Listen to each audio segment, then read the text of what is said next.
que é se vocês têm alguns rituais que vocês começam a fazer ou práticas que vocês fazem todos os anos quando começa a chegar próximo ao Natal. Vou dar um exemplo, por exemplo, eu já começo em outubro, que é assim, tem ainda a vibe do Halloween, né? Então eu já começo assistindo O Estranho Mundo de Jack, porque é aquela mistura entre Halloween e Natal, e eu gosto, eu tenho vários mini rituais, eu queria saber se vocês têm também. Legal, esse é um muito bom, também gosto de assisti-lo.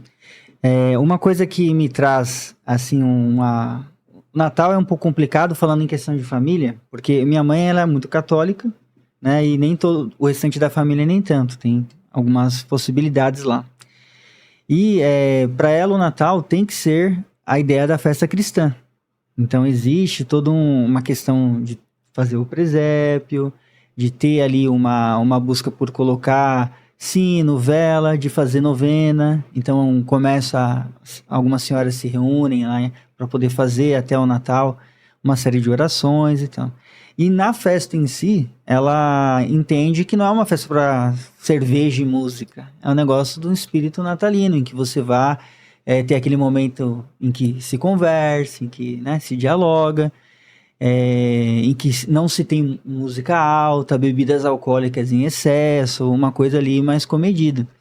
E já outros têm já mais esse aspecto de querer algo mais festivo, algo mais como qualquer outra festa. Então, é uma coisa que é difícil, família, a gente precisa conseguir ali, né, conciliar, mas é uma das coisas que eu entro quando na festa de Natal em específico. Aí a busca que eu faço é tentar manter essa visão do Natal cristão, em que eu tenho o meu momento ali de compreensão dessa energia, e aí sim eu vou em busca de alguns filmes, eu vou em busca de alguns livros, eu vou em busca de um período mais de reflexão para entrar nesse espírito natalino, até mesmo de perdão, né, de altruísmo, mas ao mesmo tempo eu não me desvinculo totalmente também dessa ideia festiva. É um período que você está economicamente um pouco melhor, é um 13º, e quer também festejar, e quer também ali dar uma extravasada. Então eu tento achar um equilíbrio nessa questão.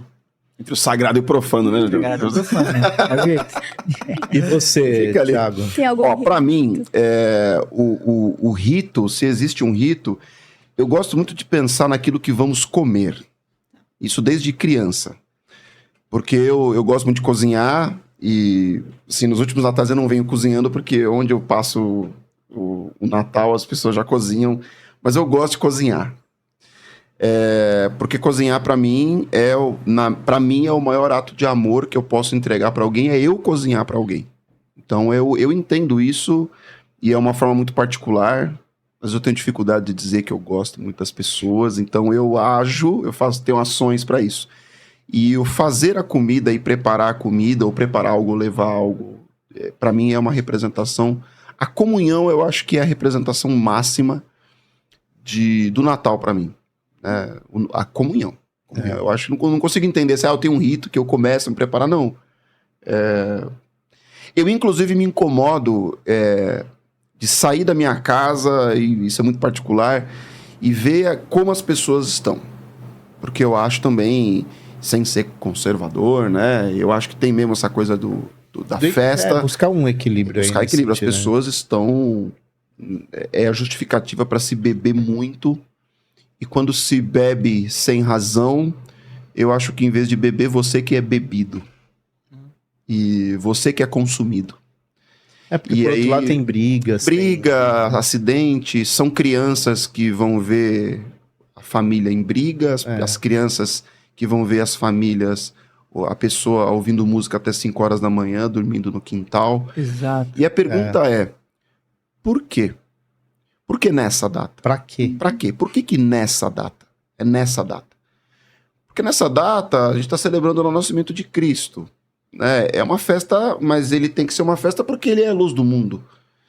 Então, se eu entendo que ele é a luz do mundo, o que é a luz do mundo? Tem aquela música eu não sei nem se é dele, mas ele gravou, do Zé Geraldo, que é Cidadão, uma música muito bonita, inclusive. E que no final é meio que ele está conversando com Cristo e ele fala que em muitas das casas eu também não posso entrar.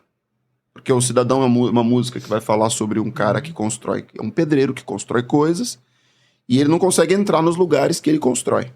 Ele constrói lá a cobertura, ele não ele olha pra cobertura, o cara... É uma música muito bonita. E no final da música, Cristo se revela e fala assim, cara, eu também.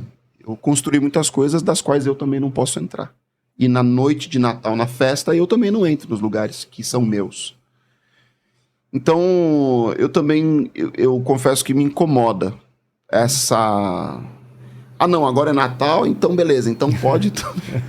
Mas nem ele foi assim, né? Pegando esse gancho aí, que é uma prática principalmente nos bairros mais periféricos, não é uma maldade, mas é uma prática. Essa coisa da moto que vem estourando. Ultimamente vem tornando... E começa a colocar também fogos, e no Natal. E isso, assim, na minha memória... Não tinha muito antes, mas aos poucos está cada vez mais intensa. A ponto do Natal está cada vez mais semelhante a uma outra festa, um ano novo. Que é o carnaval, né? É o carnaval. O carnaval vai chegar depois, né? Bom, e eu vou ter que sair da minha zona de conforto, porque aqui no 1818 eu mais pergunto do que respondo, né? E eu não falo de mim aqui, né? Geralmente a gente dá espaço para o outro contar a sua própria história. Mas o Natal, para mim, é um misto de muitas coisas, né? Eu fui educado numa família que o Natal foi sempre um Natal cristão, né? E ao mesmo tempo, de muita alegria, né? Muita alegria.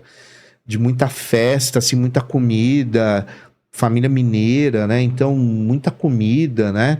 Muita fartura. E meu pai, especialmente meu pai... Ele era um cara muito alegre, muito alegre, muito divertido. Um cara que gostava de dançar, um cara que gostava de pegar minha mãe, sair dançando. E o Natal para ele era muito significativo, né? E eu nasci nesse berço. Então, Natal para mim era igual a alegria. Natal igual a alegria, sempre foi isso. Só que eu perdi meu pai muito cedo. Então, isso já começou a mexer um pouco com esse Natal igual alegria. Por quê? A peça que parece que era o vetor disso tudo, ele já não estava mais entre nós fisicamente, e sim espiritualmente. E ali começou a ser natais mais reflexivos para mim, né? Por conta disso. Mas trocando em miúdos, o Natal para mim, o rito, ele começa antes, onde eu começo espiritualmente a avaliar minha caminhada nesse planeta. E eu gosto, dentro desse processo de avaliação, fazer algumas meditações, momentos de solidão ali, onde... Solidão no sentido não de estar, né, nessa condição triste, mas numa condição de estar sozinho ali, pensar muito sobre a minha vida, sobre a minha caminhada, os meus equívocos enquanto ser humano. E eu gosto de estar na minha casa. Isso é um rito... que eu acho que é um rito. Eu gosto de passar o Natal na minha casa, né? E com as pessoas que desejam estar na minha casa comigo e com a minha família. Isso para mim é um rito, né? E aí tem a ceia ali, vamos comer juntos, vamos fazer uma oração, vamos ver os fogos ali. Então eu não gosto de viajar, não gosto de sair, eu não gosto dessas festas exacerbadas, né? Então, o rito do Natal, para mim, é um rito pessoal e muito reflexivo. De muitas reflexões. Então, eu vejo a minha vida, o Natal tendo funções. Né? Primeiro foi um Natal apresentado que parecia um sonho. E foi um sonho durante muitos anos. Mas muito bom, vocês não têm noção. De muita alegria mesmo, de muita festa, de muito amor. Muita gente ia na minha casa. As minhas irmãs são mais velhas, né? Dos grupos de jovens lá que elas participavam. Então muita gente ia para minha casa. E na minha época, apesar de não ser tão velha assim, o mundo era um pouco diferente. Então era muito comum na rua que a gente morava, depois da meia-noite, depois que todo mundo ali, as pessoas iam indo na casa das outras. Porque as coisas não eram tão perigosas como hoje. As pessoas não moravam tão longe, os condomínios afastados. Aquela época era o pessoal da rua, né? O pessoal que está assistindo aí dessa época vai ter uma memória aí afetiva. Então, as pessoas, na verdade, você comia em todas as casas, né? É comunhão mesmo, né? Comum é comer Era muito a farofa do divertido, outro, né? Era muito bom, assim. Então, parece que a gente sentia mais o outro, né? Então, o Natal, para mim, sempre foi muito esse momento de confraternizar com alegria, né? Com alegria. E a síntese disso tudo, eu fecho com uma palavra, que é esperança. O Natal, para mim, simboliza muita esperança, porque eu sou aquele cara que tem muito pé no chão, mas muito, muito, vocês não têm noção. Mas eu não perco a esperança. Nada, até hoje, eu não posso falar amanhã, não vou incorrer nesse erro, nem nessa arrogância, mas nada, até hoje, até este momento, abalou a minha esperança. Nada. Nenhuma das minhas derrotas abalou a minha esperança no ser humano. Nada. Nada. Né? Porque eu sempre digo, há um número infinito e maior de pessoas do bem que lutam pelo bem e por uma sociedade melhor dia a dia do que aquelas que jogam contra. Então eu não posso permitir que o mal, apesar de ter um marketing muito pesado, muito bom, que o mal sobreponha a luz. Nunca. Nunca. A luz sempre irá prevalecer. Então a minha esperança está baseada nisso, mas com o pé no chão. Com muito pé no chão e com muita racionalidade, né? Então eu acho que o Natal é um compêndio de momentos da minha vida. Não é um momento, são vários, né? E claro que o meu pai é muito importante nesse processo, né? Porque foram muitos ensinamentos, né? Não em detrimento a mais ninguém, mãe, irmãs e tal. Minha mãe tá aí até hoje, graças a Deus, e a saúde dela, que é incrível. Mas ele era esse vetor de felicidade, cara. Ele era um cara que, se estivesse aqui, viesse fazer esse podcast, não tem como não rir. Mas era um cara inteligente. Era uma sutileza inteligente. E que nunca agredia ninguém. Ele nunca agredia ninguém com a não sei se a palavra é piada, mas com a alegria dele, né? Ele era alegre e fazia as pessoas alegres. E isso foi parte da missão dele nesse planeta, né?